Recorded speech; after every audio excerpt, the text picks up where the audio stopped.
Jadi kesannya langsung mungkin orang paham saya ini terlibat dalam korupsinya, gitu kan. Iya. Saya cuma bilang pada penyidik waktu kedatangan saya yang pertama, Pak Rizky saya mau tanya, maaf saya ini tersangka atau gimana? Bukan Ustaz, Ustaz sebagai saksi. Oke. Itu bahasa penyidik langsung. Kedatangan yang kedua pun itu sempat saya tanya ada berapa travel yang rencana mau diperiksa. Oh banyak Ustaz, sekitar 400-an. 400 travel. Kita kasih solusi. Assalamualaikum warahmatullahi wabarakatuh, Ustaz. Waalaikumsalam warahmatullahi wabarakatuh.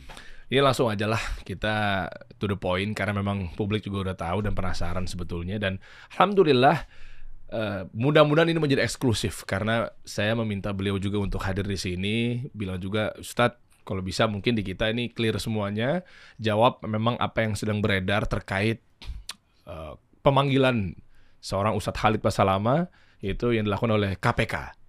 Yang kemarin sempat ramai mengenai kuota haji, ya harusnya mungkin gratis, dibagikan ke jamaah yang udah menunggu-nunggu sekian tahun, tapi nyatanya malah ditransaksikan gitu kan, dalam tanda kutip jual beli. Nah ini beritanya kan. Khalid Basalamah diperiksa KPK hampir 8 jam di kasus kuota haji. Kami korban. Nah ini menarik. Di sini ada kata-kata korban. Nanti mungkin juga Ustadz juga bisa statement. Keluar kata korban ini sebenarnya di sisi yang mananya Ustadz menjadi korban. Mungkin langsung kita mulainya begini Ustadz. Teman-teman juga simak sampai habis dan perhatikan ya, kita juga nggak pengen ada nanti dipotong-potong apa segala macam ya. Intinya begini Ustadz, dengan dipanggil Ustadz ke KPK artinya kok langsung set gitu loh, langsung menghadap gitu. Itu maksudnya bagian dari apa gitu Ustadz? Apa mungkin ya yakin betul bahwa ya saya memang nggak salah gitu, atau seperti apa Ustadz? Baik, alhamdulillah wassalatu wassalamu ala rasulillah. Jazakallah khair Akhdari dan tim semua kasih solusi yang memang duduk bersama untuk membahas ini supaya memang jelas buat masyarakat gitu kan. Jadi nggak terpotong-potong karena media pun mungkin pada saat kami keluar dari KPK itu kan mungkin sesuai dengan pertanyaan dan keinginan masing-masing sehingga mungkin harusnya dia tertata A, B, C, D, jadi dia A loncat ke D, loncat ke F gitu kan. Jadi sampai ke masyarakat pun setengah-setengah. Yang pertama tentunya saya sebagai seorang da'i, ya, posisi sebagai da'i dan faham benar teori agama, menjalankan surah An-Nisa, ayyuhalladzina amanu atiiullaha wa atiiur rasul wa ulil amri minkum. Hai orang beriman, taatlah pada Allah, taatlah pada Rasul, dan taatlah pada pemerintah kalian. Nah kami sangat yakin dan memang dari dulu guru-guru kami juga mengajarkan itu kita harus patuh pada wali amr selama bukan maksiat kepada Allah SWT. Jadi pada saat kami diminta oleh teman-teman KPK untuk datang, saya melihat ini panggilan wali amr, ya. Sehingga itu kewajiban bagi saya secara agama dan juga sebagai warga negara. Nah, kita harus menunjukkan sebagai warga negara yang baik. Saya pun mungkin dijadikan tanda kutip panutan oleh sebagian kaum muslim, saya tidak katakan semuanya, yang saya harus contohkan pada mereka. Nah, bentuk ketaatan itu seperti inilah. Nah, jadi kami jawab, alhamdulillah kita datang. Terlepas daripada memang kadang-kadang ada framing-framing di masyarakat, di media ya, yang tersebar di masyarakat. Jadi kesannya langsung mungkin orang paham saya ini terlibat dalam korupsinya gitu kan. Nah, padahal sebenarnya kita dipanggil sebagai saksi. Jadi ada 2 kali surat KPK semuanya dipanggil sebagai saksi. Iya sih, rompinya pun juga bukan pakai rompi KPK gitu ya. Bolak-balik pakai baju bebas pada umumnya gitu. Oke, lanjut. Jadi memang lebih kepada arah kita taat pada wali amr, perintah agama, dan juga sebagai warga negara yang baik kita patuh. Nah, tinggal memang sekaligus karena antum tanya ini kita perlu luruskan, ada liputan 6 dan beberapa media itu pada saat Selasa yang lalu sebelum tanggal 9 mundur 1 pekan itu kebetulan memang ada undangan KPK lagi, cuman saya betul-betul memang sudah ada jadwal karena jadwal taklim kami ini setiap hari. Oh, maaf dipotong Ustadz, soalnya di berita Ustadz Khalid Basalamah mangkir. Nah itu, jadi kita perlu luruskan masalah mangkir. Ini bukan masalah mangkir. Saya pun tahunya bahwasanya kita kalau ada halangan kita bisa menyampaikan kepada KPK dan kami sudah sampaikan. Kalau kami nggak bisa, kami minta ditunda ke Selasa depan. Nah di saat kami tidak hadir itu tiba-tiba sudah nyebar di media kalau kami mangkir. Sebenarnya sama sekali tidak ada mangkir. Ya, nah, kami buktikan alhamdulillah pekan depannya yang kami janji akan datang, kami datang tanggal 9 itu. Jadi tidak ada mangkir alhamdulillah dan kita tetap patuh dan datang. Dan saya alhamdulillah hadapi semua itu dengan anggap ini adalah sebuah ketaatan kepada Allah gitu. Tapi dengan berita yang beredar, mangkir dan lain sebagainya, sebetulnya respon dari penyidik KPK itu seperti apa, Ustaz? Maksudnya emang diizinin nggak ketika bahasanya mungkin, nih saya reschedule ya, karena saya mungkin ada taklim apa segala macamnya gitu. Tapi dia tahu pihak KPK-nya. Ya, kami kan diberikan nomor untuk kami kontak, ya komunikasi. Oke. Jadi kami memang sudah mengirim informasi ke penyidiknya kalau kami belum bisa hadir. Kami akan minta ditunda ke Selasa depan di tanggal 9. Oke. Dan memang dijawab dari pihak KPK-nya, ya boleh ditunda ke tanggal itu. Oh, terkonfirmasi. Iya. Dari KPK-nya memang kirain tuh slow respon, nggak ada kabar, Oh enggak, pending gitu. memang ada jawaban. Kalau mereka tidak ada jawaban pada saat itu, tentu kami tetap akan datang. Mungkin saya korbankan kajian, kemudian saya akan datang. Tapi memang karena direspon boleh, ya sudah. Oke. Oke. Berarti lanjut nih ya. Setelah misalnya tadi Mangkir udah diklarifikasi, untuk yang kronologi aslinya sebenarnya apa, Ustaz? Nanti kan akan sampai ke bahasa korban ya. Mungkin tapi pelan-pelan kita bedain dulu antara furoda sama khusus kali ya. Karena di sini yang dititik beratkan adalah pembagian harusnya dibagikan, ini ada furoda, khusus. Ada yang bilang juga nih 92% ke sini, 8% ke sini, dan bahkan jujur ya, saya nonton di tayangan di channelnya Tempo. Nah ini nih, ya kan yang judulnya Yakut Khalil Qomas terseret korupsi kuota haji. Ya, tukang kupas perkara. Nah, artinya bukan fokus pada judulnya, sebenarnya sih gara-gara viral saya nonton videonya. Di menit ke-6 sampai ke-8 lah kurang lebih. Jurnalis yang ada di Tempo tersebut, gitu kan, mas-mas yang gini, itu berkatanya malah dari surat edaran menteri, beliau yang bersangkutan, menteri yang bertugas saat itu ya, Pak Yakut itu malah 50-50. Dibagi 2, tadi saya dengarnya begitu. Nah makanya ini agak bingung nih. Sementara dia bilang 92,8 dari jurnalis tersebut, hasil surat resmi dari Pak Menteri Agama saat itu 50-50. Nah nanti mungkin Ustadz juga bisa bantu jelaskan juga terkait apakah ini juga sudah nyampe ke KPK terkait 92,8, 50-50 gitu loh Ustadz. Ya. Silakan Ustadz. Ya, jadi kalau furoda itu adalah visa haji yang dikeluarkan oleh para pangeran-pangeran, diberikan oleh kerajaan Saudi. Sehingga mereka bebas mengundang siapa saja. Dan itu sudah umum. Ini tidak ada hubungannya sama sekali sama kota dan visa yang sedang dibahas gitu ya. Ini berangkat sendiri, maktabnya pun mereka sendiri, itu kan maktab namanya maktab furoda. Tapi mereka bisa resmi masuk ke Saudi dan ini yang selama ini kami pakai. Nah kalau kota ini pemerintah Saudi memang memberikan semua negara kota. Nah Indonesia mendapatkan 221.000 kota pada tahun 2024 itu. Nah setelah itu pemerintah Saudi memberikan tambahan 20.000, tambahan 20.000 untuk Indonesia. Nah inilah yang menjadi bahasan tuh. 20.000 ini bagaimana nih ikut regulasi yang 92% buat reguler, 8% buat travel atau NH+, atau memang dia dibagi 2. Kalau regulasi harus 928. Tapi kan waktu itu keputusan Kementerian Agama seperti tadi yang dibahas di Tempo ini. Tempo atau mungkin sudah menjadi konsumsi masyarakat pada saat udah teman-teman silakan nonton aja. Ya, pada saat pansus kan itu memang dibahas itu. Kenapa nggak dibagi sesuai dengan regulasi? Tapi saya sebenarnya tidak masuk ke ranah itu karena itu mungkin ranah yang lebih jauh lagi. Karena memang posisi kami ini saya mungkin ada beberapa teman-teman travel juga yang lain, kami hanya mendapatkan penawaran. Nah, saya sempat membahasakan di media pada saat kedatangan terakhir tanggal 9 kemarin itu, saya korban dan saya memang menyebutkan nama Ibnu Mas'ud dan Travel Muhibah. Nah gitu. Nah ini ada rentetan kenapa saya membahasakan itu karena ini bukan asal statement saya keluarkan gitu. Saya dengan jemaah Uhud semuanya furoda. Kami sudah bayar visa furoda, kami sudah bayar handling, hotel, bus, semua di Saudi. Sebagaimana tahun-tahun sebelumnya kami berangkat furoda. Jadi ini sudah selesai sebenarnya. Nah, sementara prosesi semua penyempurnaan pemberatan furoda kami, datanglah figur Ibnu Mas'ud ini. Melalui asosiasi Mutiara Haji, kebetulan saya ketumnya. Ustadz kenal nama beliau? Saya belum tahu, belum kenal sebelumnya sama sekali. Saya kenalnya dari sekjen kami, Ustadz Lutfi. Nah beliau hubungi Ustadz Lutfi langsung beritakan ke saya ini ada orang yang mau bicara masalah haji. Maka saya bilang oke, kumpullah semua asosiasi.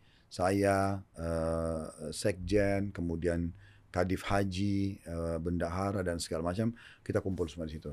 Nah itu pertama kali saya ketemu tuh. Terus dia ceritalah kalau dia travel muhibah, dia PIHK, dia ini gabung di Ampuri, gitu kan. Kalau tidak salah dia ketua divisi haji umrohnya pada saat itu. Oh. Nah, terus kemudian dia menyebutkan beberapa nama-nama ustadz yang kami kenal. Dan dia langsung to the point menawarkan tentang adanya visa tambahan yang 20.000 dari pemerintah Saudi yang bisa dipakai. Nah gitu. Ini kuota bisa dipakai. Langsung berangkat. Nah, gitu. Oke, ini resmi nggak? Kami tanya. Resmi. Nah, bahasa dia begitu. Oke, kalau resmi, sekarang kalau kita head to head sama Furoda, visa kami, visa Furoda juga resmi dan akan berangkat.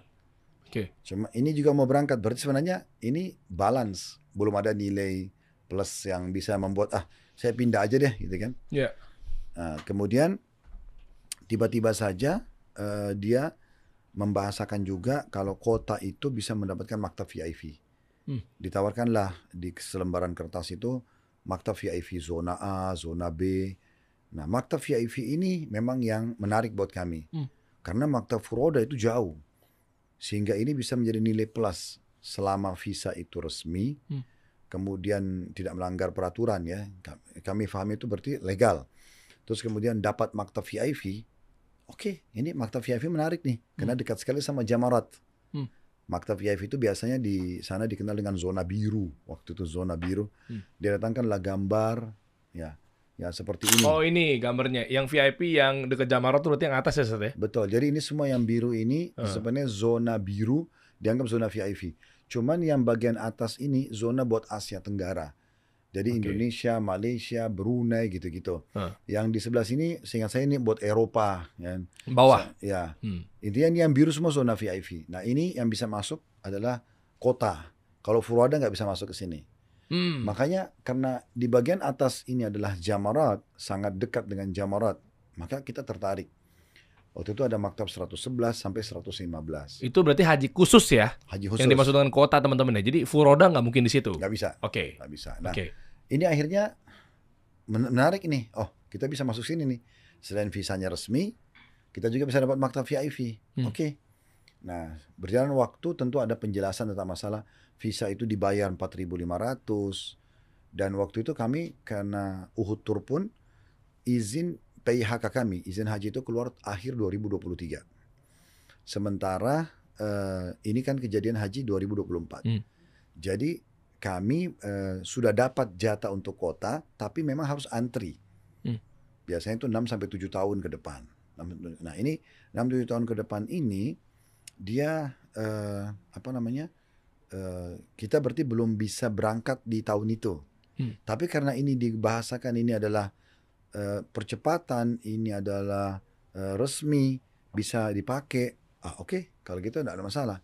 Nah karena kami memang PIHK-nya baru keluar 2023, dia tawarkan tuh pakai PIHK kami, PT Muhibah dari Pekanbaru. Oke, pakai PT-nya dia. Makanya saya sama jemaah semuanya terdaftar sebagai jemaahnya Muhibah. Nah, gitu. Kita terdaftar semua jemaah. Jadi kita diminta bayar visa 4.500. Kita terdaftar sebagai jemaahnya dia. Kita juga dijanjikan maktab VIP yang kami bayar. Jadi kami ada pembayaran visa, kami ada pembayaran maktab. Waktu itu kami diarahkan maktabnya ke Asosiasi Ampuri. Kami bayarlah semua itu.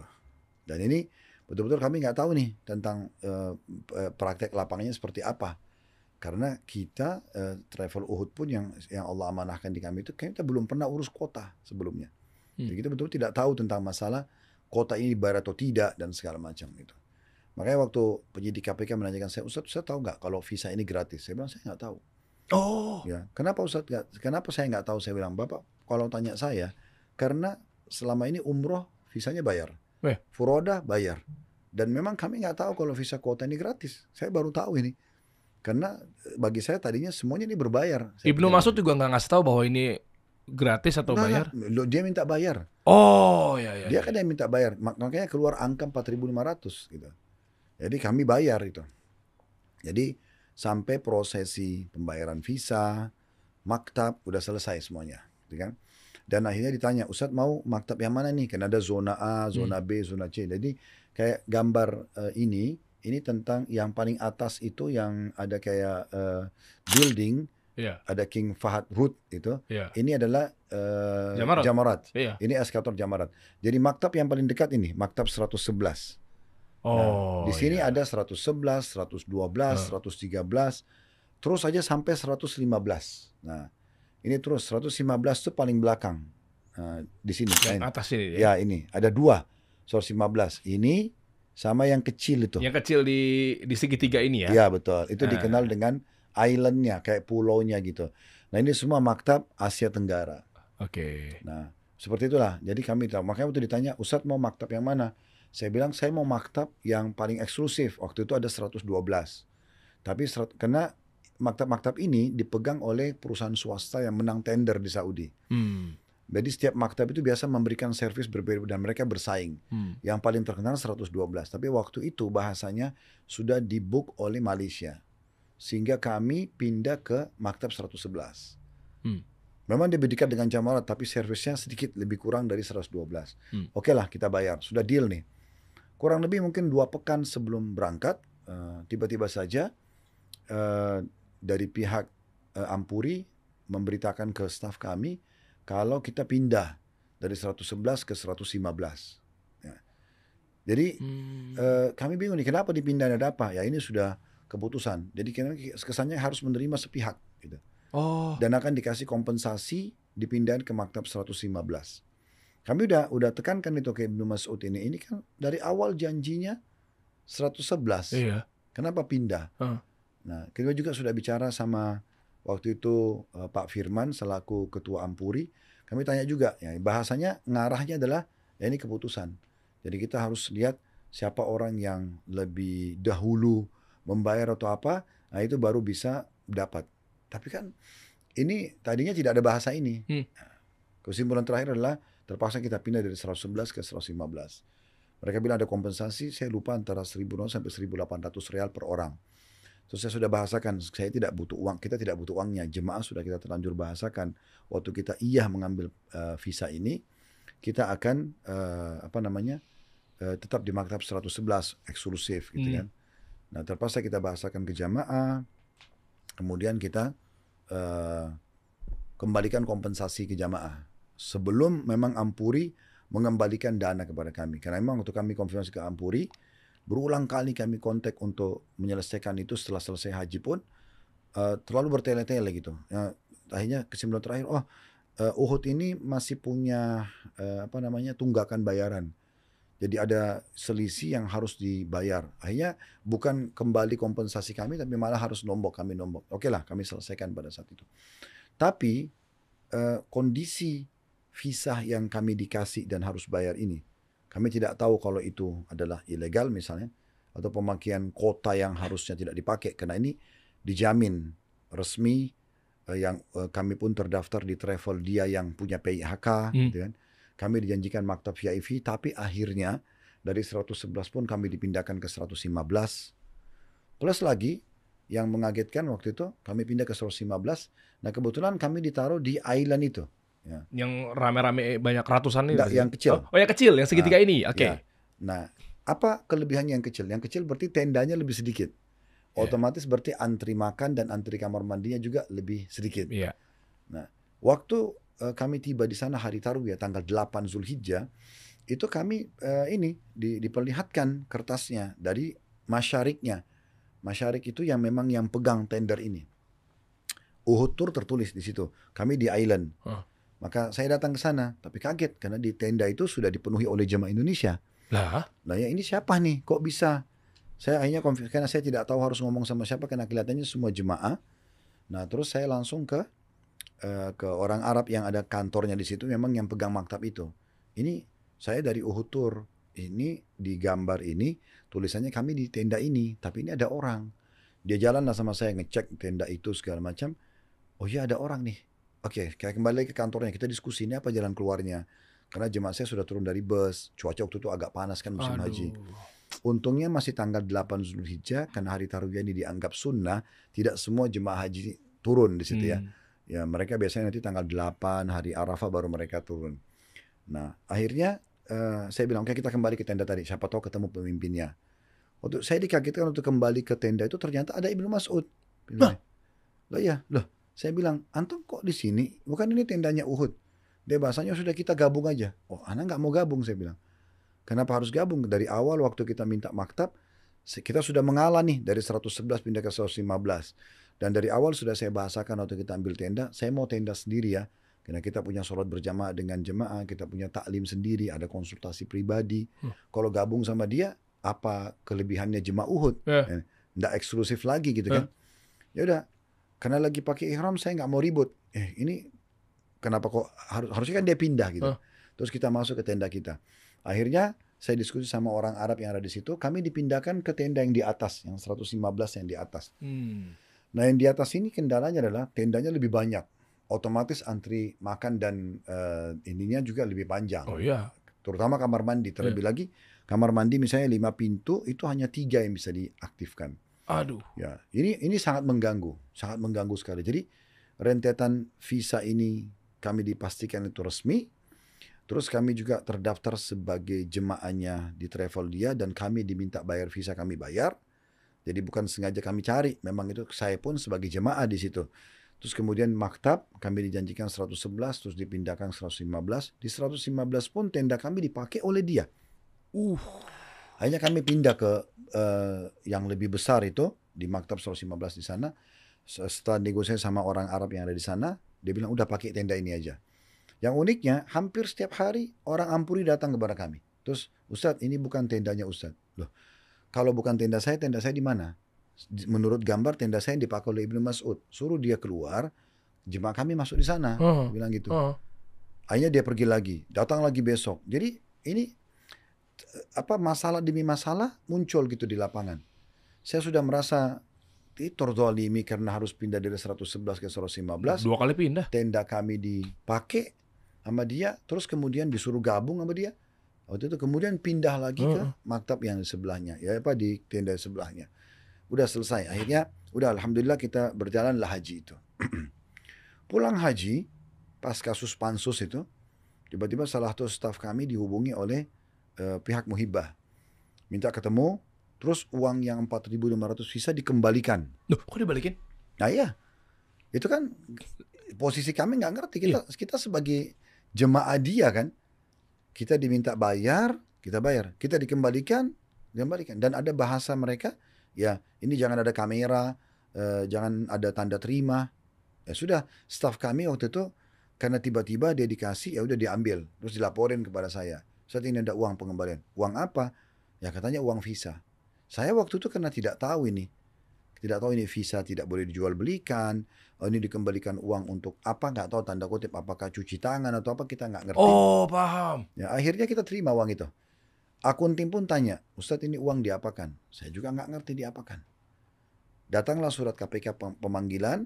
Kami waktu mau datang ke sana, pertama yang datang staf kami diwawancarai dan diminta data-data. Kami kasih semua data-data. Saya bilang, kena bahasa teman-teman KPK itu, Ustadz tolong bantu kami. Oke, kalau untuk ini kenapa tidak? Apa yang bisa kami bantu, kami bantu. Jadi semua data laporan keuangan, apa yang diminta data jemaah atau apa, kami kasih semuanya. Kooperatif. Ya, semua kita kasih.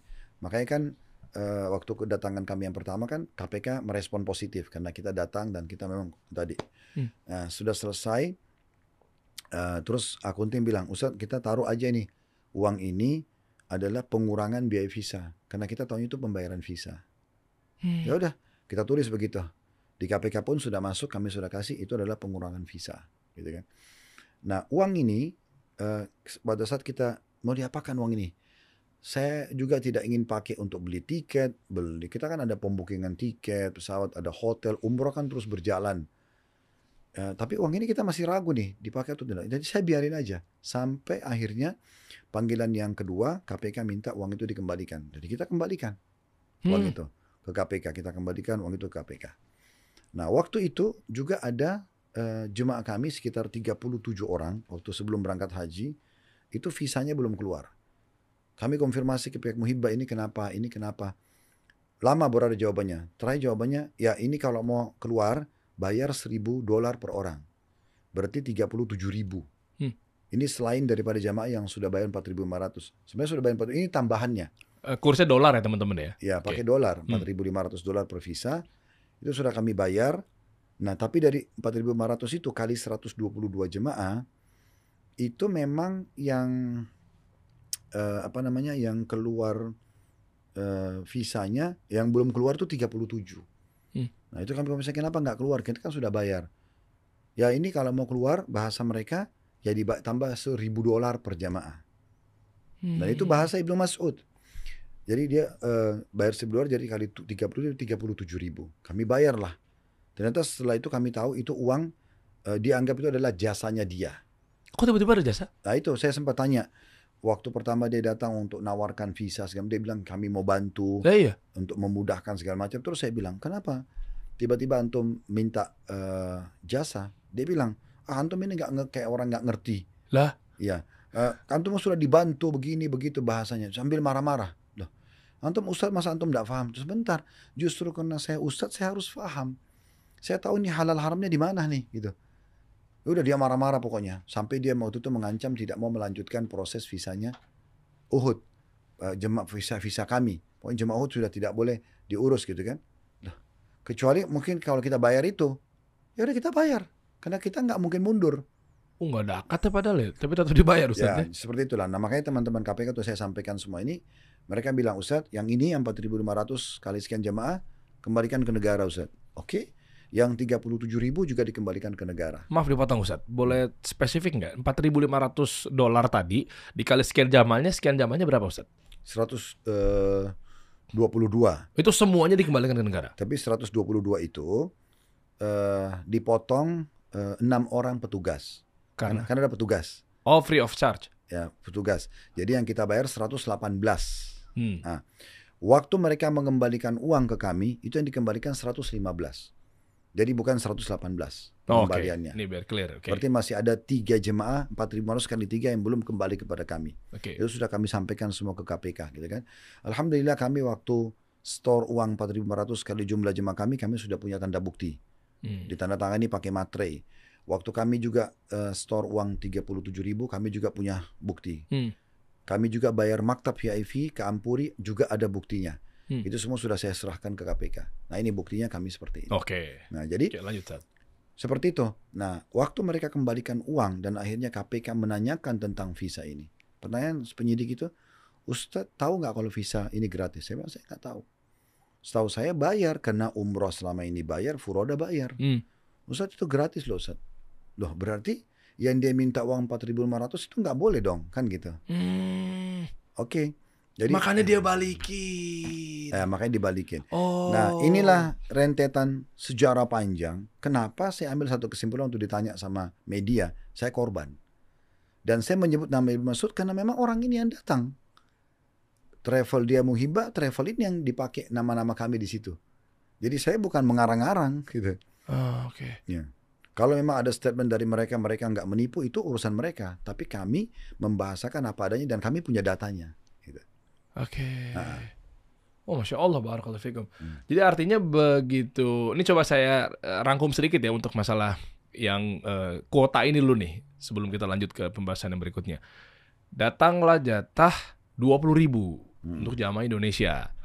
Yang tadi udah kita tahu ya, harusnya 92%, 8%. Nah, tapi ternyata dari surat putusan dari Menteri Agama saat itu yang dibahas di jurnalis Tempo adalah kok tiba-tiba jadi 50-50. Nah, saya nggak mau bahas itunya sih sebenarnya sih, tapi yang penting adalah itu resmi. Karena memang ya perdagangannya jelas, transaksinya memang ada resmi yang diberikan atau mungkin dikabarkan informasinya lewat Kementerian Agama. Setelah itu Ustadz nggak tahu, Ustadz beli karena penawarannya pun juga ini jual beli kan. Betul. Ya kan, ya visa ya kita juga sedikit paham ya mengenai furoda. Itu ya memang ada jual beli di situ. Taunya belakangan dibalikin uangnya. Dengan nilai 4.500 sama berarti plek-ketiplek segitu Ustadz ya. Nah ini saya kurang paham nih. Mungkin karena orang-orang hukum yang tahu nih apakah ini biar menghilangkan jejak atau seperti apa, saya kurang paham di situ. Ya terlepas daripada mereka hilangkan jejak atau tidak, saya cuma coba menjelaskan realitanya seperti ini. Ya, kenapa statement kami keluar di media, kami korban, kenapa ada nama Ibnu Mas'ud, kenapa ada nama Muhibah? Ya karena ini sejarahnya. Kami tadinya furoda, terus kemudian kami beralih karena ada penawaran dari mereka. Ini visa resmi, ini kota tambahan. Bahkan seingat saya itu tidak ada bahasa, ini tidak ada hubungannya sama regulasi yang 928, karena ini kota tambahan. Dan kami juga ditawarin maktab VIP, kami bayar semuanya. Karena mereka minta bayar dan kami tidak tahu kalau itu tidak berbayar. Oke. Seperti itu. Makanya waktu KPK pun undang kami datang, KPK pun meminta uang itu dikembalikan, kami kembalikan, kami sudah ikutin semua prosedur. Nah seperti itu. Oke. Nah ini menarik Ustaz. Dari mulai mungkin ada bayaran apa segala macamnya. Ini dulu deh. Furoda tiba-tiba haji khusus. Jamaahnya Uhutur saat itu tahu nggak kalau ini kan daftarnya furoda. Kok tiba-tiba berubah jadi haji khusus? Nah, soalnya ada beberapa video juga yang sempat naik ya. Saya lupa ya waktu itu dari mana, mengatakan bahwa katanya nggak tahu kalau dari furoda ke khusus. Nah, apakah memang ada jamaah-jamaahnya yang dari Uhud tentunya itu dikasih tahu gitu loh. Jadi bukan beli kucing dalam karung, Ustaz. Semua jemaah kami sudah kami beritakan. Kalau kami dari furoda pindah ke haji khusus, itu kami sudah bahasakan semua. Kami beritakan. Jadi kami itu kalau mau berangkat umrah atau haji, kami buatkan grup jemaah. Oke. Di grup itu semua informasi kami sampaikan. Itinerary perjalanan, fasilitas, ada perubahan schedule penerbangan, semua kami beritakan. Nah diantaranya itu, bahkan di Japri satu persatu, semua jemaah diberi informasikan. Kalau kita ini akan beralih. Waktu itu kebetulan jumlah jemaah kita total semua 150 lebih. Karena 122 ini, 6 petugas dan 118 jemaah itu masuk ke kota. Sisanya sekitar 30-an lebih. Saya lupa 30 sampai 37 itu tetap furoda. Oke. Karena ini kita buatin paket furoda. Artinya mereka pakai maktab murni furoda seperti itulah. Dan kami buatkan paket namanya bronze. Jadi memang ada furoda, ada kota, ada khusus gitu, haji khusus. Nah seperti itu. Nah ini yang terjadi. Waktu kami beralih dari semuanya furoda, tersisa 30-an aja yang paket bronze, ini pindah ke kota, kami informasikan. Makanya ini semua sudah kami beritakan. Jadi kalau ada berita, ada jemaah Uhud Tour, itu bahasa yang kami dapat juga statementnya ya, merasa dibohongi oleh pendakwah Haji Basalamah, ini agak unik nih. Ini jemaah yang mana gitu, yang dikontak. Jemaah siapa yang ngomong? Karena jemaah kami semuanya tahu.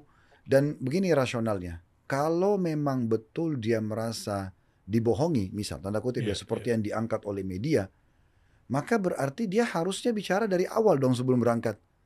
Ustadz kok saya furoda, kok saya jadi kota, kan dari awal. Kenapa sekarang ada kasus KPK baru dia ngomong? Dan di sana mereka tahu betul, kita bahasakan ini karena kita haji khusus dapat maktab VIP. Dan jemaah menikmati semua. Oh iya ya, logikanya kan kalaupun furoda nggak mungkin di tempat yang maktabnya VIP. Betul. Dan itu semua sudah tahu. Makanya, dan kalaupun misalnya dia mengeluh, dia harus kan sampaikan ke kami dulu. Dan tidak ada komplainan jemaah selama ini. Belum ada satupun yang komplain. Bahkan kami bisa membahasakan, alhamdulillah, di antara jemaah kami yang sangat puas adalah jemaah penerbangan pada saat itu. Karena bus, hotel yang kami janjikan semua persis, kami nggak pernah ganti-ganti. Nah ini izin Ustadz, ini kan soalnya dari airmall.id ya. KPK bilang ada jemaah merasa dibohongi Khalid Basalamah. Nah ini yang maksud saya nonton ini. Jadi statementnya saya juga kurang tahu ya, maksudnya tujuannya kemana. Kok rasa-rasanya dari media ini adalah benar-benar mengiyakan apa yang ada laporan ya, dari inilah penyakitnya media nih masalahnya. Jadi banyak di antara mereka, ya kalau kita bahasakan bahasa ceramah itu kurang bertakwa kepada Allah. Harusnya kan jelas dulu nih, gitu kan. Apalagi kalau buat judul-judul yang sengaja menggelitik supaya menjual.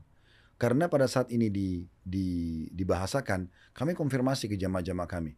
Memang ada di antara bapak ibu yang merasa belum diinformasikan. Akhirnya ada jamaah kami yang buat cuplikan tuh, pakai handphone dia sendiri, inisiatifnya beliau sendiri. Ini salah satu jamaah kami dari Makassar. Nah, ini beliau membahasakan. Nanti sebelum kita play yang ini boleh balik ke Bapak tadi kemeja warna putih. Nah ini, Ustadz tahu kan di sini kan narasinya kan seakan beliau adalah jamaah Uhud Tour. Tapi Ustadz ingat muka beliau? Oh bukan, ini petugas. Oh petugas. Oh I see. Ini petugas. Yang disebutkan jelas nggak petugas bahwa nama itu benar-benar dari jamaah dan Ustadz tahu? Saya nggak tahu. Pokoknya kami cuma dapat dari mendengar juga informasi katanya ada jemaah Uhud merasa dibohongi. Bahasa dibohongi ini agak unik. Karena ini mustahil terjadi gitu. Bagi kami yang mustahil. Kami nggak pernah ada niat membohongi. Mungkin gini, salah satu hal-hal kecil ya yang selalu kami jadikan SOP di Uhud Tour, dan itu saya tekankan sekali sebagai SOP. Uhud kalau buat flyer kita usahakan tidak ada setaraf. Hotel ini setaraf. Tahu. Kenapa tidak ada setaraf? Karena kami mau komitmen, tidak ada tadlis, nggak ada sesuatu yang samar. Jadi kalau kita sebutkan misalnya paket platinum di Madinah Hotel Hilton, di Mekah Hotel Intercon, kami sebelum angkat flyer sudah DP hotelnya. Jadi nggak ada istilah jemaah nggak dapat kamar. Oke. Kebanyakan travel mereka angkat flyer, mereka tes pasar dulu. Begitu ada jemaah baru dia kontak. Kalau hotelnya penuh, makanya dia tulis taraf, dia bisa pindah ke hotel lain. Karena cash flow-nya mungkin belum sekuat Uhud Tour kali ya? Bukan masalah cash flow, ini masalah komitmen. Karena kan jumlah kamar yang kita ambil, kalau kita sudah DP, dan DP itu kan bisa contoh harga kamar 1.000 atau 2.000 rial per kamar tergantung hotel bintang 5-nya. Kan kita bisa kasih tanda jadi dulu. Masya Allah. Jadi itu bukan cash flow yang besar. Yang penting kita bayar, dan kita memang berbisnis harus punya modal, mau gak mau gitu kan. Nah kita bayar dulu. Jadi jemaah itu pasti dapat. Dan pada saat kita iklanin, jemaah baca, dia daftar karena fasilitas itu, dia dapat fasilitas itu. Oke. Dan pada saat dia bayar, kita lunasin juga ini penyelesaiannya gitu kan. Nah seperti itu. Jadi ini salah satu contoh komitmen kami yang mustahil kami itu berbohong ke jamaah. Di saat kami menunjukkan ini koper Bapak Ibu, ini bajunya, ini busnya, semua sama seperti apa yang kita berikan. Terlalu banyak testimoni kami di media yang kami angkat, jemaah bicara sendiri. Uhud Tour memberikan gini, Uhud Tour seperti ini. Jadi mereka membahasakan. Jadi ini agak unik nih. Yang rasional tadi saya bilang, kalau jemaah ini betul merasa dibohongi, harusnya bukan sekarang dong. Ya harusnya kemarin. Sederhana sekali, sebelum berangkat, dia akan bilang, karena bisa ngomong sama saya, apalagi haji ini bersama saya. Terbuka sekali jemaah bicara. Ustaz, saya kan furoda, kenapa Ustaz alihkan saya ke kota? Kan bisa saja begitu. Iya. Saya tentu jelaskan. Tapi memang sudah kita jelaskan dari awal. Jadi jemaah tidak ada yang berangkat ini kayak tidak tahu. Itu nggak mungkin gitu. Ini menurut kami, karena kami yang di lapangan ya. Begitu juga pada saat mereka pakai fasilitas kami, tahu ini fasilitasnya haji khusus. Kayak maktab VIP itu misalnya. Karena furoda nggak bisa masuk di situ. Dan semua jemaah, alhamdulillahnya waktu kami masuk di Mekah, tanggal 4 Zulhijjah, 1 Zulhijjah kami masuk itu, kami umroh, semua jemaah kami taruh di Hotel Anjum. Baik yang khusus ataupun yang furoda. Yang furoda kami kasih mereka bonus 4 hari. Tanggal 1 sampai tanggal 4 Zulhijjah. Jadi satu hotel semuanya. Jadi yang furoda pun itu satu hotel sama haji khusus tapi hanya 4 hari. Setelah tanggal 4 Zulhijjah, yang furoda pindah ke hotel mereka yang standar. Hotel transit mereka, tenda mereka standar. Nanti ketemu kami lagi di saat kalau seingat saya itu mungkin tawaf wajibnya haji. Seingat saya tawaf ifadah. Nah, di sini tinggal yang khusus saja. Jadi perbedaan furoda sama ini dari sebelum kita berangkat, pada saat kita berangkat itu sudah jelas semua bagi jemaah. Jadi agak unik pada saat keluar statement, oh ada jemaah merasa dibohongi. Jemaah siapa? Tampilkan saja siapa jemaahnya. Kita bisa jelasin karena kami punya bukti. Makanya tadi jemaah kami yang dari Makassar, Pak Rifa, jazahullah khair, beliau buat cuplikan. Beliau mengatakan di video ini saya masih simpan buktinya. Di grup itu kami diinformasikan. Jadi saya berangkat dalam kondisi saya faham ini adalah khusus. Dan jemaah yang ini video ini kan juga rame viral nih. Beliau diarahkan oleh Ustadz untuk mengeluarkan testimoni seperti ini? Enggak. Apa kemauan pribadi? Enggak, saya tidak pernah bicara. Kalau saya pribadi. Tapi saya tiba-tiba dikasih lihat, oh ada jemaah itu ditulis. Video ini dibuat spontanitas. Wah, ini yang komen teman saya nih. Coba dilihat dia tuh apa dia tulis tuh. Ini Makulau Karina. Karina Makulau. Anak dari Raja Makassar, Raja Goa, Andi Jema Makulau. Nah itu dari sana. Coba saya baca dulu teman saya dulu ya, karena saya salah fokus ke sini jadinya nih. Tetangga saya nih beda berapa rumah doang tuh, satu komplek. Saya baru tahu nih. Bismillah, saya juga jamaah Uhud, masya Allah nggak pernah ada kendala waktu tunggu pembagian kamar, dapat paling akhir dan nggak menunggu. Pas masuk kamar dapat upgrade dan staf Uhud selalu minta maaf. Padahal menurutku ya nggak apa-apa, nggak kenapa-napa gitu. Total itu mereka handle jamaahnya. Dan ngelihat Ustadz Khalid ikut ngangkat kardus air mineral pun, masya Allah. Beliau yang punya loh, yang punya. Kok pakai ngangkut-ngangkut kardus air gitu kan? Bukan staf, bukan mutoif juga, tapi nggak bosi, nggak merasa bos gitu. Masya Allah lihatnya. Ini real loh, ini Karina Makulau, ya benar. Anak dari Raja apa Goa ya? Ya, tetangga saya Pak Andi Maradang Jemaah Makulau. Ini mah begitu. Wah, Kar sehat-sehat selalu. Saya baru tahu nih. Satu kompleks ya. Oke, lanjut. Assalamualaikum warahmatullahi wabarakatuh. Ana Rifa, salah satu jemaah Uhud yang berangkat haji khusus 2024. Dimana nih ada berita rilis dari KPK bahwa ada jemaah yang berangkat haji khusus tanpa sepengetahuan dia daftarnya pakai furoda, tentunya diberangkatkan memakai haji khusus. Yang saya alami berbeda. Yang saya alami itu bahwa info memakai haji khusus sudah diinfokan sejak awal, itu bulan Februari, baik di grup maupun di Japri langsung oleh admin Luhut. Oh iya, Japri. Jadi kita berangkatnya pakai haji khusus. Dan saya sudah ketahui dari awal. Sesampainya di Mekah, proses haji juga fasilitasnya sama, pakai maktab VIP. Di Medina pakai hotel Hilton, di Mekah selama proses haji itu di Hotel Anjum di Ring 1. Jadi sama sekali tidak ada perubahan. Tadi Ustaz bilang Anjum ya. Yang saya alami ya seperti itu. Sudah info dari awal. Kalau mau buktinya, saya masih ada simpan jejak untuk WhatsApp di grup maupun di Japri. Semoga Allah selalu melindungi Ustaz, semoga yang fitnah Ustaz diberi hidayah. Assalamualaikum warahmatullahi wabarakatuh. Oh, oke. Ini beliau saksikan langsung ya bahwa jamaah Uhud yang kemarin dan hampir jamaah rata-rata menghubungi kami bersedia kalau memang diminta kesaksiannya. Artinya memang kita sudah menginformasikan dari awal. Jadi sekali lagi sebenarnya sederhana. Kalau memang ada jemaah yang merasa dibohongi, kenapa sekarang dia ngomong? Dia ngomong dari awal aja, saya mau furoda aja, karena kita ada furoda sama ada khusus. Jadi kalaupun nggak pilih khusus yang untuk yang ikutan rombongan ini, dia bisa, ya silakan. Ya, bisa furoda. Dan selama di sana juga, yang tadi saya kasih gambaran, tanggal 1 sampai tanggal 4 Zulhijjah, kita gabungin tuh satu hotel. Furoda sama khusus, tapi memang furoda ini hanya 4 hari, sampai tanggal 4 Zulhijjah. Sementara yang ini sampai habis haji, karena mereka pakai hotel bintang 5. Oke. Jadi di situ sudah jelas mana furoda, mana. Dan belum pernah ada yang komplain. Mereka mudah sekali datang. Ustadz, kok saya nggak ikut yang furoda itu misalnya? Ini nggak ada bahasa itu. Mereka oke-oke saja. Jadi bahasa dibohongin ini terlalu vulgar dan luar biasa gitu. Oke.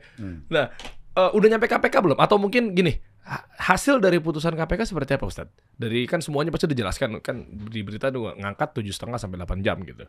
Ya, jadi sebenarnya bahasa juga 7-8 jam ini perlu difahami ya.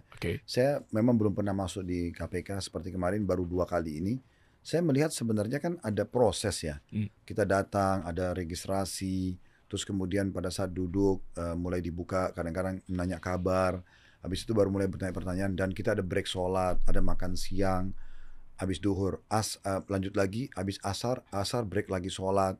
Terus ada istirahat sebentar, mungkin penyidiknya, habis itu baru kembali lagi. Jadi memang proses 7-8 jam itu bukan proses kita duduk nggak berdiri sama sekali. Jadi jangan sampai difahami negatif.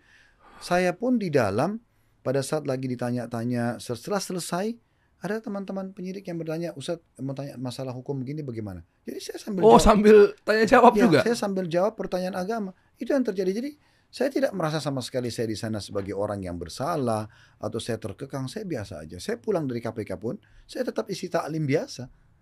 Makanya ada jemaah saya yang telepon semalam, Ustadz habis dipanggil KPK ini Ustadz masih isi taklim. Emang kenapa? Kita nggak ada sesuatu. Saya ini bahkan dibahasakan oleh penyidik pada saat itu. Ustadz jazakallah khair Ustadz sudah mau datang, mudah-mudahan ini bisa menginspirasi masyarakat supaya mereka tidak perlu takut untuk menyampaikan informasi. Ustadz tolong bantu ya. Oh iya, apa yang saya bisa bantu kenapa tidak? Karena memang kami nggak pernah merasa bersalah kan. Kami merasa mungkin kehadiran di situ bisa membantu apa.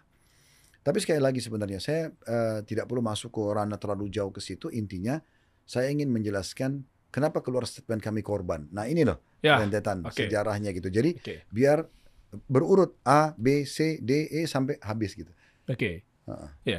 Jadi mengenai korban itu sendiri, begitu Ustadz utarakan ke KPK, artinya saya nggak tahu nih, ini bahasa hukumnya seperti apa gitu. Jadi kalau korban berarti datang ke KPK sebagai saksi. Ya. Oke, sebagai saksi dengan ada kejadian apa segala macam, apalagi ada transaksi gitu kan di PT Muhibah. Oke.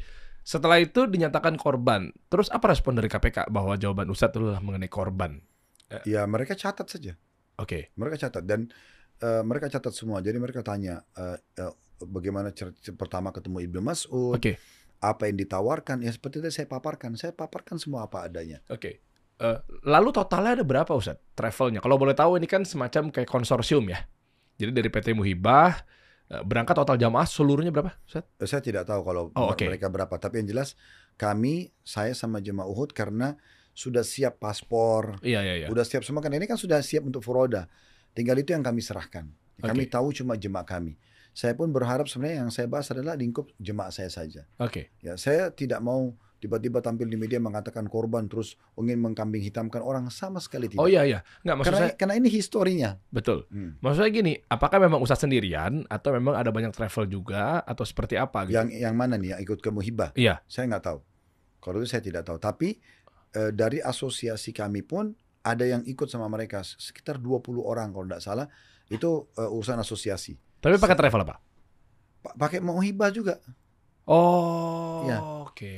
Jadi mereka ini menawarkan kita bergabung sama mereka karena mereka sudah PIHK sudah lama. Nah, gitu. Oh, oke. Tapi dari penyidik atau mungkin dari polisian, PT Muhibah ini dicek nggak? Maksudnya saya tidak tahu sampai ke sana. Karena saya betul-betul nggak takutnya kan bodong atau apa misal? saya nggak tahu.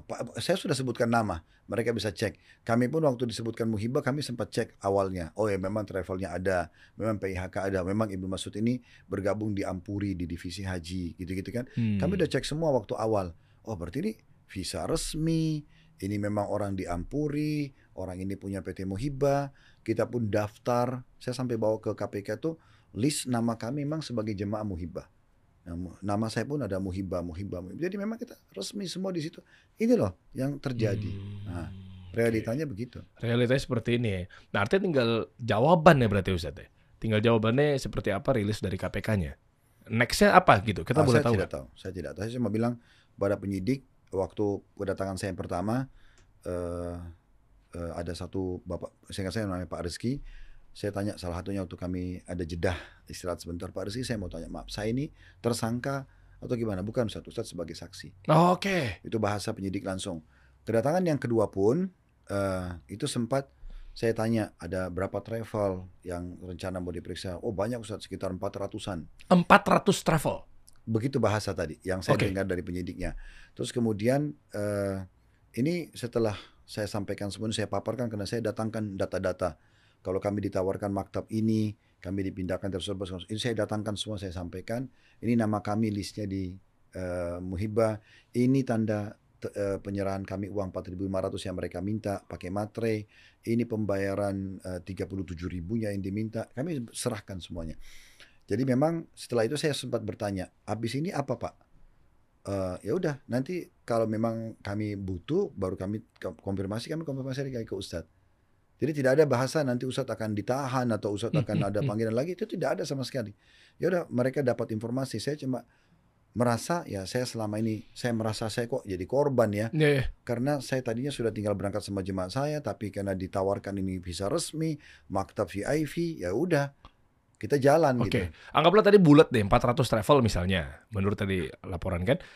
Dari 400 itu misalnya bulat deh Uhud 1 berarti sisanya 399. Berarti kan kalau dimiliki sama satu orang aja misalnya minimal berarti ada 399 owner dari travel yang lainnya.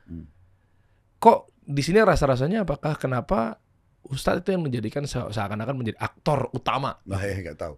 Itu juga jadi tanda tanya di diri saya sendiri. 399 lainnya dipanggil juga kemarin? Dan yang gini, kan jumlah kota yang dipermasalahkan kan 10.000. Ya kan? Kan tadi yang dibahas oleh tadi apa sih? Apa? Kompas atau apa tadi? Tempo. Tempo. Yang dibahas oleh Tempo tadi itu kan ada surat tuh, dibagi 50%. Nah, ini. Berarti kan 50% itu 10.000 kan. Nah 10.000 ini kalau kita anggap itu yang dipakai kan, yang dipermasalahkan, Uhud itu mengambil dari Muhibbah sesuai dengan penawaran mereka 122. Iya. Artinya kalau 10.000 kurang 122 masih ada 9.800 sekian. Nah ini ini mana ini, kenapa nggak dibahas gitu kan? Kenapa kok ada kesan tadi itu, memang kok kesannya kok Khalid Basalamah ini, kok Uhud Tour ini gitu. Apalagi lebih dalam keluar statement itu ada jemaah Uhud yang merasa dibohongi. Ini kok ke sini sih gitu loh.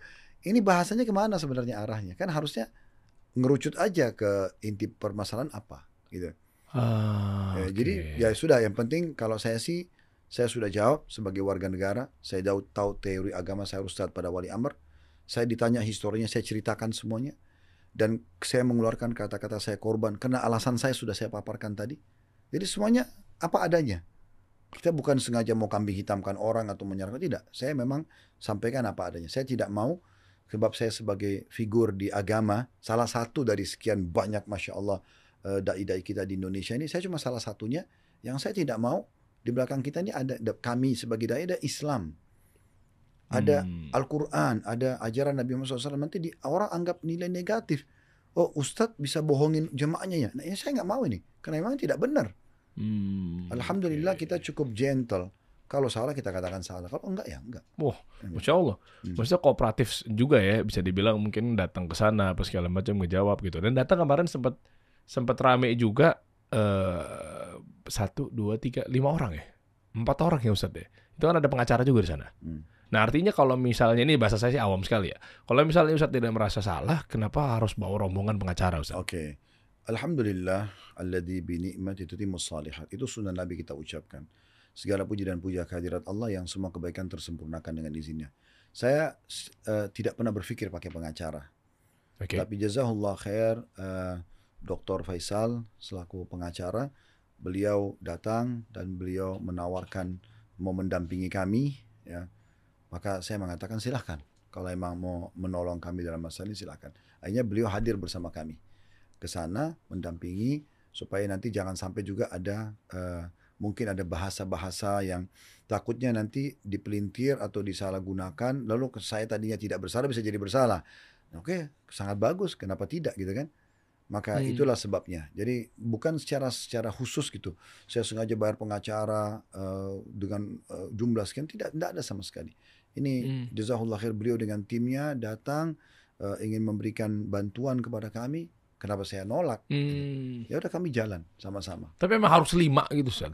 Ya kayaknya itu memang ya saya tidak tahu, tapi itu tim beliau yang beliau ajak jalan. Saya cuma tahu ya saya jalan bersama-sama. Nah sekarang kabar Ibnu Mas'udnya kemana Ustaz? Misalkan dengan posisi korban, artinya kan ya Ustaz punya hak juga untuk kayak, wah nih kok jadi gua nih karena masalahnya nih. Ya, saya tidak tahu. Ya, lu tanggung jawab enggak? Misalnya udah dicoba kontak ke Ibnu Mas'ud. Oh, saya tidak berpikir lagi untuk kontak, karena memang betul-betul saya waktu pulang haji sudah membahasakan kepada tim saya, orang ini kita cut off, nggak boleh lagi berhubungan sama dia, karena saya sudah sangat kecewa dengan muamalahnya. Bermula dari dia minta uang 37.000 itu dengan marah-marah, seakan-akan antum kok tidak mengerti, antum ustadz harusnya gini-gini, itu sudah nggak nyaman gitu. Kemudian tenda kami di Mina dipakai. Kami dipindahkan juga sebelumnya maktab 111 ke 115. Setelah pindah pun di 115 tenda itu kami dipakai kan. Nah itu jadi masalah semua itu. Akhirnya terus ada pengembalian uang yang tidak jelas. Kenapa dikembalikan? Karena kan kami dipanggil di KPK. Bahasa KPK, Ustadz kan Uhud Tour. Kenapa Ustadz ada di Jemaah Muhibbah? Memang pertanyaan itu. Jadi kami jawab loh, Muhibbah ini begini loh ceritanya. Jadi bukan saya tiba-tiba datang nyelonong ke KPK. Saya begini loh, begini. Bukan, memang kami dipanggil, kami ditanya, kami jawab. Nah, seperti itu keadaannya. Kalau masalah dia di mana, bagaimana dia, saya tidak perlu tahu itu. Karena bagi saya dia tawarkan, saya transaksi, dia katakan resmi, bagi saya sudah selesai, bagi clear. Yang sekarang berarti udah memutus, ya bisa dibilang dikatakan kecewa terhadap kerjasama sama Ibnu Mas'ud itu sudah sangat, kalau Araks itu sudah sangat kecewa karena dari muamalahnya gitu. Dan kenapa nggak coba upaya cari, maksudnya kan di sini kan siapa tahu kan dia harus tanggung jawab gitu loh, Ustaz. Maksudnya cari tahu di mana letaknya atau Kalau melihat, kirim nomor beliau ke penyidik KPK. oh saya rasa mungkin KPK sudah tahu. Oh. Iya. Jadi memang permasalahannya adalah setelah mereka mengembalikan uang 4.500 ke kami, tidak boleh ada dokumentasi, tidak boleh ada tanda terima. Ini sudah membuat saya makin udah, ini betul-betul nggak boleh bermuamalah sama orang ini. Ini ada apa sebenarnya? Kalau dia benar, ya udah, ini tanda terimanya, uang kami kembalikannya. Kenapa harus dilarang ada potongan dan segala macam? Dan staf kami itu tuh tidak tahu. Ya dia oke deh, apa boleh buat, nanti setelah terima uang baru dilaporkan kepada kami. Jadi saya tidak tahu tuh waktu uang mau dikembalikan, awal itu saya tidak tahu. Nanti setelah dikembalikan baru kami tahu, disampaikan, oh sudah ada uangnya. Ya juga ya, tapi kalau dipikir-pikir, kalaupun misalnya tanda kutip ya, Ustadz juga terlibat dalam lain sebagainya gitu kan, biasanya kan kalau korupsi, karena kan beritanya kan korupsi ya, KPK korupsi gitu ya. Itu kan biasanya langsung difoto, didokumentasi, dinaikin ke media bahwa ini adalah alat bukti misalnya. Ya kan, biasanya ada handphone, ada uang waktu itu dolar ya Ustadz ya? Dolar. Dibalikin 4.500 dalam bentuk memang uang dolar kursnya. Itu kan juga difoto, langsung naik berita bahwa ini kami sita. Ini bukti apa namanya? Ya alat-alat buktinya apa segala macamnya gitu ya. Tapi nyatanya nggak ada ya berita itu ya? Nggak ada. Kami diminta kembalikan, kami mengembalikan mulai proses pengembalian setelah pemanggilan yang kedua. Nah, kami kembalikan. Proses pengembalian semua alhamdulillah sesuai dengan permintaan, karena apa yang diminta kami semua kasih. Bukan cuma sekedar permintaan pengembalian uang yang muhibah kembalikan pada kami dengan tidak ada dokumentasi yang mereka minta dan segala macam. Tapi memang data Uhud pun yang diminta KPK kami kasih. Laporan keuangan kami, apa yang diminta. Ya. Saya udah bilang sama staf kami, bantu teman-teman KPK apa yang mereka minta kasih. Karena kita tidak merasa bersalah. Kita nggak ada sesuatu yang kita sembunyikan kok, apa masalahnya gitu. Oke, dan update dari pengacara ya, berarti Dr. Faisal ya. Ini gimana respon dari ranah orang firma hukum gitu ya? Bisa dibilang apa tunggu dulu atau memang mungkin bahasanya gini kali ya. Oh, ini kayaknya sih sebenarnya aman gitu. Saya nggak tahu deh. Biasanya pengacara kan bisa ada tahu lah narasi-narasi bahwa ini mengarahnya ke mana, ke tersangka atau pidana atau misalnya kayak begitu gitu. Apa respon beliau? Kami cuman diskusi, kemudian apa yang beliau kasih masukan kepada kami sampaikan. Di antaranya pada saat memang kami diminta, Ustadz kalau ada media bertanya, Ustadz jawab aja, gitu loh. Karena tadinya kan saya berpikir sederhana. Waktu saya panggilan pertama kan memang tidak ada media yang ngajak ngomong kan gitu. Dan saya merasa oh iya, kalau tidak ada media, alhamdulillah gitu. Saya malah tidak tampil. Tapi justru masukan dari beliau, kalau ada media Ustadz jawab aja. Oh gitu. Ya karena nanti kalau tidak jadi bola liar. Nanti orang akan nerka-nerka. Apalagi kan muncul pertanyaan nanti, Khalid Basalamah apa hubungannya sama kota nih? Dan saya waktu ditanya di Blok M, di kajian kami, Ustadz gimana tuh masalah pengembalian KPK? Saya jelaskan kayak tadi, saya sebagai warga negara yang patuh, saya juga paham agama, kami ikutin karena ini wali amr gitu ya. Terus saya sambil bicara saya mengatakan, antum kan tahu orang kalau tersangka dia pakai rompi warna apa, dan alhamdulillah kita datang apa adanya, apa yang mau ditanya kami sampaikan semua. Karena kita tidak pernah merasa apa yang salah sih, saya sendiri masih nanya apa yang salah dari saya gitu kan. Karena kami ditawarkan bahasanya kota resmi, disuruh bayar sebagai jamaah, kami bayar. Karena memang itu permintaan, kami kan terdaftar sebagai jamaahnya muhibah. Diminta bayar, kami bayar. Seperti layaknya jemaah semua bayar. Gitu. Waktu mereka kembalikan pun, ini uang visa. Ya udah. Orang kayak terima, tapi itu masih tanya-tanya, ada apa nih kok? Oh iya. Makanya korban. Ya. Jadi itu, bahasa korbannya perlu difahami. Saya cuma tidak mungkin kan bicara sama media tertata 1, 2, 3 menit. Oke, gimana Ustadz Khalid? Ya, saya dari Furoda, terus pindah ke kota ini, dan kami ditawarkan, ya saya merasa saya jadi korban. Karena rentetan kami dipanggil di KPK ini kan karena histori adanya kota ini. Kalau kami tidak pakai, kami tak Furoda kan tidak mungkin dipanggil. Nah yang tawarin kota siapa? Ya ini, orang ini. Oke. Berarti sekarang tinggal nunggu ya putusan. Biasanya apa sih kalau misalnya pun korban dan akhirnya benar terbukti tidak bersalah, itu langsung tutup kasus? Enggak tahu. Saya terus terang belum tahu sampai ke sana karena belum pernah kita hadapin seumur hidup kan. Yang seperti ini baru pertama kali dan saya berjalan apa adanya. Bagi saya sih yang penting saya tidak salah di pandangan agama Allah. Saya juga tahu secara hukum Ya kita tidak tahu memang. Sebagai jamaah ya sudah. Pokoknya posisi saya itu sebenarnya mirip seperti jemaah lainnya. Iya ya. Sebentar deh, kan Ustadz terdata di PT Muhibah itu sebagai jamaah. Jamaah. Loh, yang tadi yang dari Makassar, tetangga saya tadi, Semua kita terdaftar sebagai jemaah Muhibah. itu jadi Yang beralih dari Furoda ke kota, semuanya terdaftar jadi jemaahnya dia. Oh, berarti harus diusut tuntas tuh berarti PT Muhibahnya ya? Ya itu urusan mereka. Saya pokoknya tidak mau masuk ke ranah itu, karena bagi saya itu tidak ada kepentingan saya di sana. Saya cuman membahasakan kan umat ini, bagi saya umat ini yang bertanya, Ustadz Khalid kenapa dipanggil? Ustadz Khalid bagaimana ceritanya? Kok bisa pakai kota? Karena dianggap ini kan orang yang pakai kota ini seperti orang yang mengambil jatahnya orang. Nah ini kita nggak ngerti. Makanya saya bahasakan saya korban, kita nggak ngerti. Kita taunya ini resmi. Dan ada mungkin yang ngikutin dialog pansus kemarin juga pasti tahu lah, connect dengan itu kan. Kan sudah ditanya oleh DPR kenapa Kementerian Agama bagi 250%, kan mereka punya jawaban tuh di publikasi. Ya, jadi itu sudah Anda bisa cari tahu lah sendiri di situ. Kami cuma bicara ranah kami aja. Supaya jangan umat salah paham, jangan sampai saya tidak ingin dakwah ini, agama ini tercoreng hanya karena kesalahpahaman. Karena memang kami tidak melakukan apa-apa. Saya bilang saya bertanya-tanya, saya salahnya di mana? Gitu. Waduh, Masya Allah nih. Artinya ada pelajaran apa, Ustaz? Kalau mungkin sembari kita juga mengambil hikmahnya ya. Ini juga siapa tahu kan buat ya teman-teman semua pengusaha travel apa segala macamnya. Dan ini juga perdana juga buat Ustadz gitu kan. Gak apa-apa sampaikan aja terkait apakah ini memang ada maksud apa dari Allah Subhanahu Wa Taala dan lain sebagainya. Akan nyambung situ nggak, Ustaz? Saya sangat yakin. Beberapa kasus secara nasional dulu pernah viral gitu kan. Terus akhirnya saya tiba-tiba ada di situ. Ternyata memang ada hikmah Allah SWT, kita tidak tahu gitu kan. Pasti ada hikmah Allah SWT. Kalau saya selalu berasa kalau saya tidak salah ya sudah gitu kan. Ya. Semoga Allah mudahkan lah Ustaz ya. Dengan adanya seperti ini ya kita lihat saja bahwa ya insya Allah dengan kooperatif, dengan mungkin dibantu tadi Dr. Faisal gitu ya, pengacara dan lain sebagainya, korban itu ya kita lihat sampai sekarang juga Ustaz juga datang ke sini gitu kan. Nggak di sana, terus tadi barang bukti $4.500 juga bukan dijadikan sebagai alat bukti apa segala macamnya. Ya kan biasanya begitu tuh gaya-gayanya kan, misalnya pun anggarannya ke tersangka apa segala macamnya gitu dan lain sebagainya. Ya hikmahnya juga luar biasa tadi. Saya juga jadi banyak belajar apa segala macamnya. Dan tadi panas ya, sayanya stres sendiri juga, deg-degan gitu kan. Ini sebenarnya seperti apa gitu. Mungkin ngopi-ngopi dulu kali Ustaz ya. Ini biar tenang juga di ujung obrolan. Dan tadi saya mau ngopi, ngopi ya. Saya Ustaz lagi seru sekali. Ini namanya kopi tubruk gajah Ustaz. Wah, Masya Allah nih. Kita coba. Soalnya kan ini kan pembahasannya kan akan sangat dalam.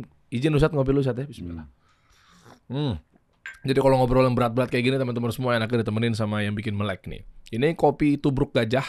Ini kopi kesukaan kita semua. Ini wanginya luar biasa nih, begitu dicium nih. Dihirup ya. Rasanya juga mantap, seruput. Ini kesukaannya kemarin juga Timothy Ronald kesini. Siapa lagi pada ngopi di sini ya? Pada demen sama banyak narasumber kita. Kopi tubruk gajah. Informasi silakan teman-teman kalau buat pembahasan yang berat-berat kayak kita begini harus ditemenin sama kopi ini. Ada yang mau disampaikan Ustadz di ujung obrolan buat teman-teman ini nasihat lah buat saya, buat teman-teman semua terkait adanya sudah menjadi sunnatullah. Ada suka ada duka, ada kegembiraan, ada kesedihan, ada nikmat, ada cobaan gitu ya. Sebagaimana laki-laki ada perempuan, ada siang, ada malam, ada hidup, ada mati, ada muda, ada tua, ada dunia, ada akhirat, ada surga dan neraka nanti di sana. Nah, memang seseorang itu sehebat apapun kita sedang menjaga keimanan kita, kebaikan, amal-amal saleh kita, ujian tetap datang. Siapa yang lebih hebat dari Rasulullah SAW? Beliau sangat hebat dengan imannya sempurna segala macam. Diuji nggak? Diuji. Jadi hal-hal yang seperti ini saya menganggap sebuah ujian dalam hidup saya. Yang penting kondisinya adalah ini yang kami fahami dari guru-guru kami. Kalau sedang datang ujian, kita jadikan itu sebagai sekolah termahal buat kita. Karena ini bukan sekolah formal. Sekolah di lapangan langsung, Allah ajarin kita. Ini masalah, kamu diajarin mau gak mau harus berpikir, cari jalan keluarnya. Ini praktek. Nah, ini sangat mahal. Ya, mungkin dengan orang diuji dengan penyakit, orang diuji dengan tingkah laku pasangan hidupnya, diuji dengan mertuanya, macam-macam. Bisnisnya segala-galanya. Jadi saya melihat ini adalah sebuah ujian. Selama kita benar, ya sudah kita komitmen, kita sabar, sebagaimana Rasulullah contohkan. Tapi kalau ada orang salah, dia bisa juga gunakan itu momentum untuk dia segera bertaubat. Misalnya istighfar, tobat kepada Allah, kemudian dia juga mengembalikan hak orang. Itu kesempatan sebelum nanti ada hisab yang berat di hari kiamat.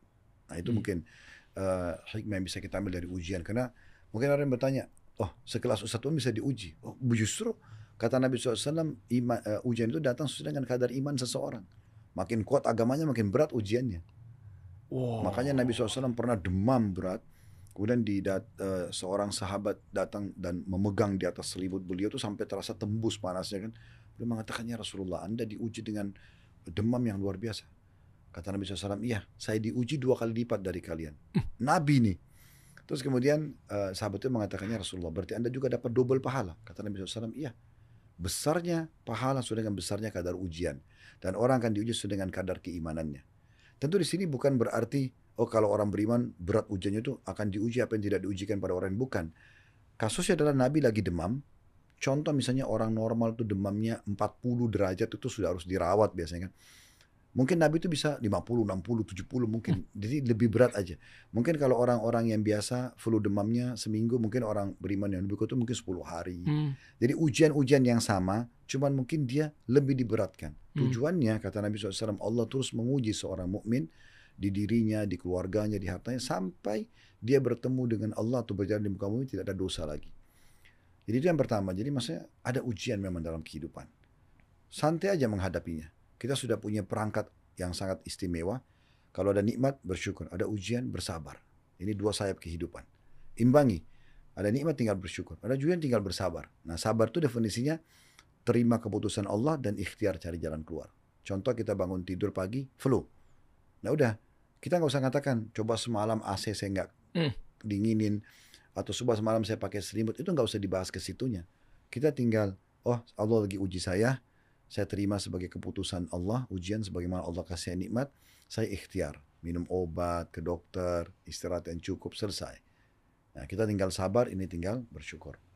Oh, Masya Allah. Ya, yang kedua, dengan adanya ujian-ujian itu kita jadi tahu siapa benar, siapa salah, gitu kan, otomatis. Dan terkadang Allah Azza wa Jal melibatkan kita dalam satu kejadian, mungkin kita jadi penyebab kebaikan. Ya, Allahu a'lam, saya tidak tahu apakah dengan saya hadirnya di sana ternyata membantu memang apa yang menjadi target teman-teman membongkar kasus korupsi sehingga saya juga ikut dapat pahala. Alhamdulillah. Kan kita tidak tahu. Jadi bisa saja ke situ kan itu. Kemudian yang ketiga, sebenarnya ujian itu sangat luar biasa menjadi penyebab kita dekat sama Allah. Kadang-kadang kalau ada ujian itu kita kalau berdoa tuh beda banget dengan kalau kita lagi tidak ada ujian. Iya lagi. Iya. Iya, karena saya pernah dulu waktu pertama buka restoran Ajwad di Kalibata, sudah setahun lebih nggak buka-buka karena tukangnya nggak kerja. Saya setiap datang, ini apa sih masalah gitu. Yang kerjain itu juga tidak ada di tempat, di telepon tidak datang, uang sudah kita serahkan. Dan itu masih awal kami bangun bisnis kan, belum ada income lain. Baru itu. Nah, sementara ini sewa berjalan. Saya pas khutbah Jumat di kampus statistik di Cawang, Kampung Melayu kan. Saya datang lebih cepat, saya sholat tuh di depan mimbar. Di belakang mimbar maksudnya. Sujud saya sambil berdoa sama Allah minta jalan keluar. Rupanya antara mimbar itu dengan dinding itu ada celah sedikit. Itu bisa ngelihat. Ada satu, pas sholat saya mundur dari depan mimbar, belakang mimbar ke depan mimbar. Jadi saya masuk di saf pertama. Bapak itu sudah tua, udah putih semua rambutnya. Dia ngomong, apa kabar Ustaz? Gini-gini. Dia sempat bilang, Ustaz sempat susun nggak doa-doa dalam Al-Quran, tapi hanya doa Al-Quran tapi disusun dalam buku-buku? Oh belum Pak. Terus dia bilang, Ustaz tadi waktu sholat itu saya lihat dari celah itu, Ustaz lama sekali sujudnya, Ustaz berdoa apa? Oh saya lagi ada masalah Pak, tadi saya mohon sama Allah supaya jalan keluar. Dia sambil pegang rambutnya, dia bilang gini, Ustaz rambut saya sampai seputih ini, saya belum pernah merasakan sujud selama itu. Kok nikmat banget ya. Pesan itu kayak Allah sampaikan dari lisan beliau ke saya. Tuh, ujian itu mendatangkan kamu bisa nikmatin sujudmu loh. Belum tentu kita bisa. Ya, jadi ujian-ujian itu datang betul-betul membuat kita jadi lebih dekat sama Allah. Kita nangis, ya Allah tolong kasih jalan keluar. Itu tidak bisa kalau lagi tidak ada ujian. Fitrahnya manusia begitu memang. Nah seperti jadi terlalu banyak pelajaran yang bisa diambil. Tapi yang jelas ini sekolah, pengalaman di lapangan. Allah didik kita supaya kita bisa menghadapi permasalahan tersebut. Masya Allah. Jazakallah khair, barakallahu fikum. Saya dapat kesimpulannya, artinya dari klarifikasi, kronologinya dan lain sebagainya, A sampai Z juga tadi Ustadz sudah sampaikan secara clear. Kalau saya sih ngambil kesimpulannya korban. Justru di sini, karena beliau korban, saya mendukung KPK. Wah, sekarang saya mendukung teman-teman penyidik dan lain sebagainya yang ada di KPK usut tuntas. Karena beliau korban, ya udah kita lihat nih, mana nih yang menjadi biang kerok ya. Tadi berkali-kali kan kalau saya kan, ya kita teman-teman juga bisa ambil kesimpulannya. Arahnya ke sana. Ayo kita sama-sama kita bantu. Mungkin ada yang teman-teman di sana juga yang mau tanyakan ke pengacara beliau dan lain sebagainya. Kita pokoknya mendukung penuh bahwa karena justru beliau korban, jangan sampai ada korban-korban yang lainnya. Jangan sampai akhirnya nanti berjatuhan menjadi korban-korban yang lainnya. Nggak harus yang diceritakan tadi ya, masalah Ibnu Mas'ud atau mungkin PT Muhibah dan lain sebagainya. Atau mungkin jangan-jangan di sini akhirnya teman-teman KPK juga melihat bahwa oke, berarti dengan ada kasus yang seperti ini akan dibidik nih mana kira-kira nih oknum-oknum yang nanti akan berulah kembali kan. Jadi udah tahu kan, support penuh buat KPK untuk usut tuntas. Ya, dan saya satu poin juga, saya datang pun berbicara bukan karena mau menyebutin nama Ibnu Mas'ud atau PT Muhibah, tapi karena saya ditanya ya. Ya, karena memang KPK bertanya kepada saya, Ustadz kenapa ada namanya di Muhibah? Itu pertanyaan. Berarti kalau gitu belum ada kata-kata bahwa dia divonis sebagai pelaku gitu. Ya, itu waktu awal itu begitu. Makanya kami jelaskan semua cerita. Jadi memang nama Muhibah ini disebut. Awalnya kan waktu selesai haji, kami berpikir ya sudah, kami jemaah, ada kekecewaan ya sudahlah, udah selesai gitu kan. Ya. Udah. Jadi tapi waktu KPK panggil, nah ini ada apa nih gitu. Ya udah, kami harus bahasakan ini. Cuma belum ketahuan juga ya, kita nggak boleh juga vonis sana sini ya, dan lain sebagainya. Kita serahkan saja sama ahlinya memang orang KPK seperti ya. Apa, dan nanti keputusannya yang menjadi mungkin koruptornya atau dalangnya atau otaknya itu kan kita serahkan saja. Ya kalau memang justru adanya korban ya jangan sampai ada korban-korban yang lainnya. Kita mendukung penuh buat KPK, ya Ustadz juga mendukung penuh juga. Kita cari siapa sih sebenarnya penyebab utamanya. Jazakallah khair, barakallahu fikum Ustadz. Insyaallah nanti kita update lagi. Saya punya hadiah buat Ustadz. Nah, kita kan juga pengen kecipratan kan amal jariahnya. Insyaallah kan Ustadz pasti lebih banyak ibadahnya dibanding saya. Kayaknya udah pasti juga ya. Jadi Ustadz bisa pakai dari mulai sunnah maupun wajib ibadah-ibadahnya. Nah insyaallah bisa menggunakan sarung yang super platinum ini, Ustaz. Dari sarung kecubung. Ini top nih. Masya Allah, ini hadiah nih buat Ustaz. Waalaikumsalam Ustaz. Lebarifik. Silakan Ustaz. Tapi Afwan, jangan dikasih syarat untuk saya pakai sholat ya. Kenapa Ustaz? Ya karena kalau ada syarat berarti hanya bisa dipakai sholat.